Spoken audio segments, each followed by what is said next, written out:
Hello, everyone. Welcome to this episode of the L Forum Leadership Series. It's been a while since we caught up, and today I have the pleasure of inviting a very good friend of mine who is an entrepreneur by passion, an attorney by training, and also a researcher on music as a hobby. So, ladies and gentlemen, happy to present Neil Salters.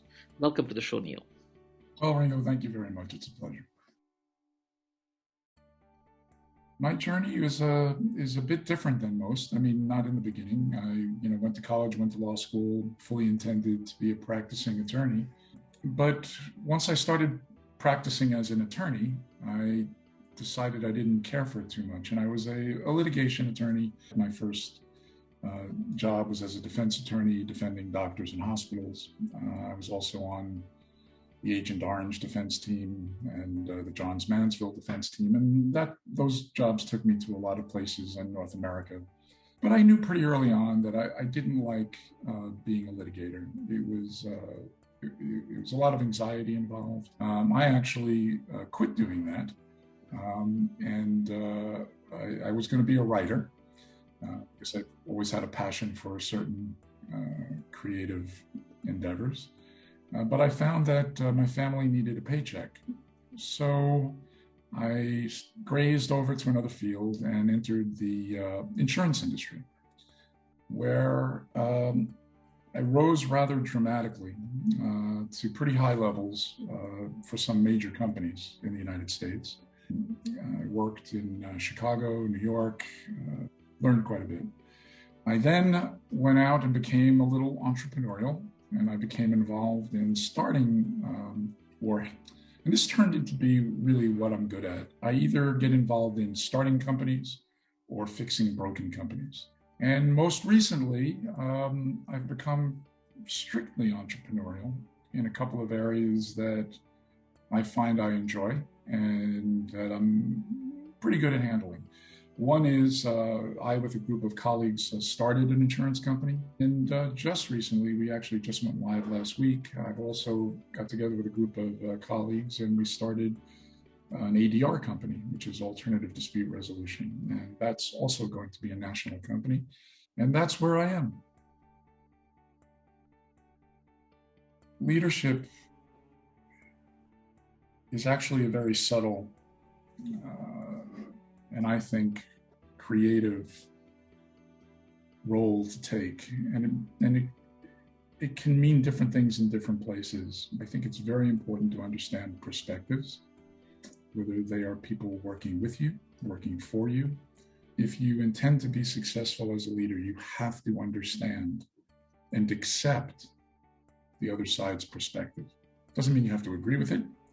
It may mean that you have to deal with it, but it's very important. And this is something my father taught me when I was a child, actually. Whatever you do when you're in a tough situation, do something.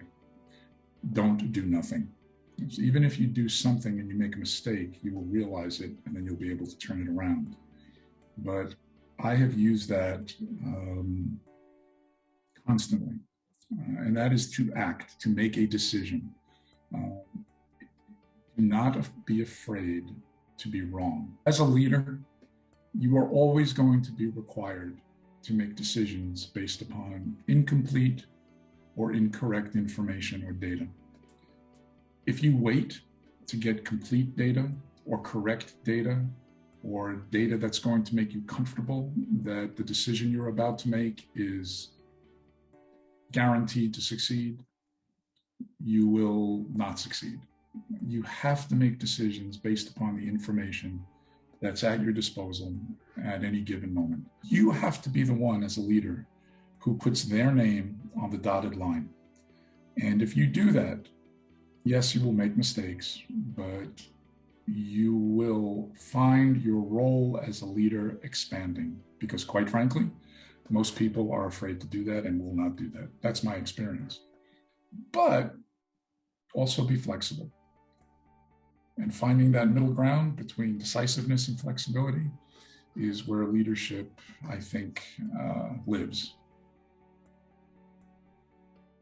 An entrepreneurial leader simply means that you're going to sleep less at night. You have skin in the game.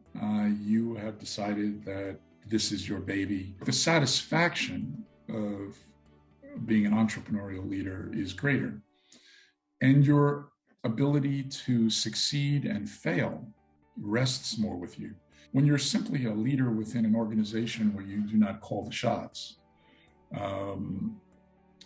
you're limited as to what the company can and cannot do.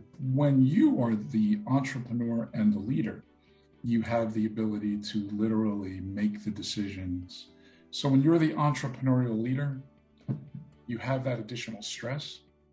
When you go to sleep at night, you know that the decision rests on your shoulders. When you're not the entrepreneurial leader, you're just the leader. You go to sleep going, hey, I gave my best advice. The only really, really important piece of advice if you're the entrepreneurial leader is that before you start leading, do whatever you can to make sure that you are not underfinanced. Money, startup money, you have to be capitalized. Make a plan. I know people hate doing business plans. And this might be the hardest part when you're starting something. People throw stones at it. Build the plan, take it to people who know what they're doing, people who have different perspectives than you, and let everybody kick it. Do not be defensive about it, because that exercise will save you time and money and aggravation down the road. Hardest part about being an entrepreneurial leader. Know your business from the top down.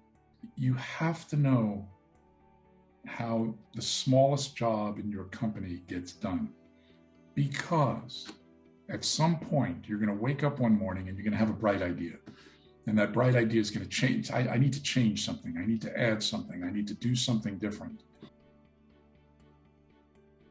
In general, I think you really have to learn how to listen. Listening is a lost art. It is very important. You learn a lot from listening. Seek out other people.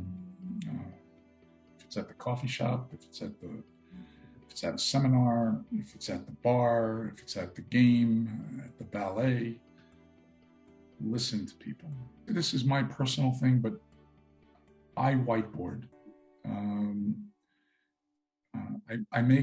I make lists. I have a weekly list every week, and I have a daily list every day.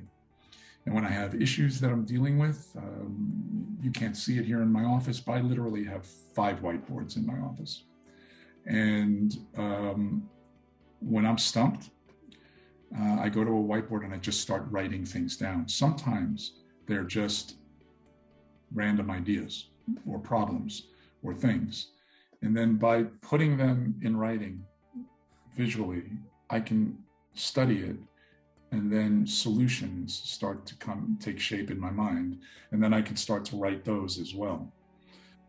And for every job description in a company, there is what I believe are critical functions and unnecessary functions. Critical function is the thing that is absolutely necessary for the business to succeed. Once I've identified the critical functions, I then build a virtual fence around that critical function so that no unnecessary process interferes with that critical function for that job description. And that's how I put a business together. Thank you so much for your time, Will.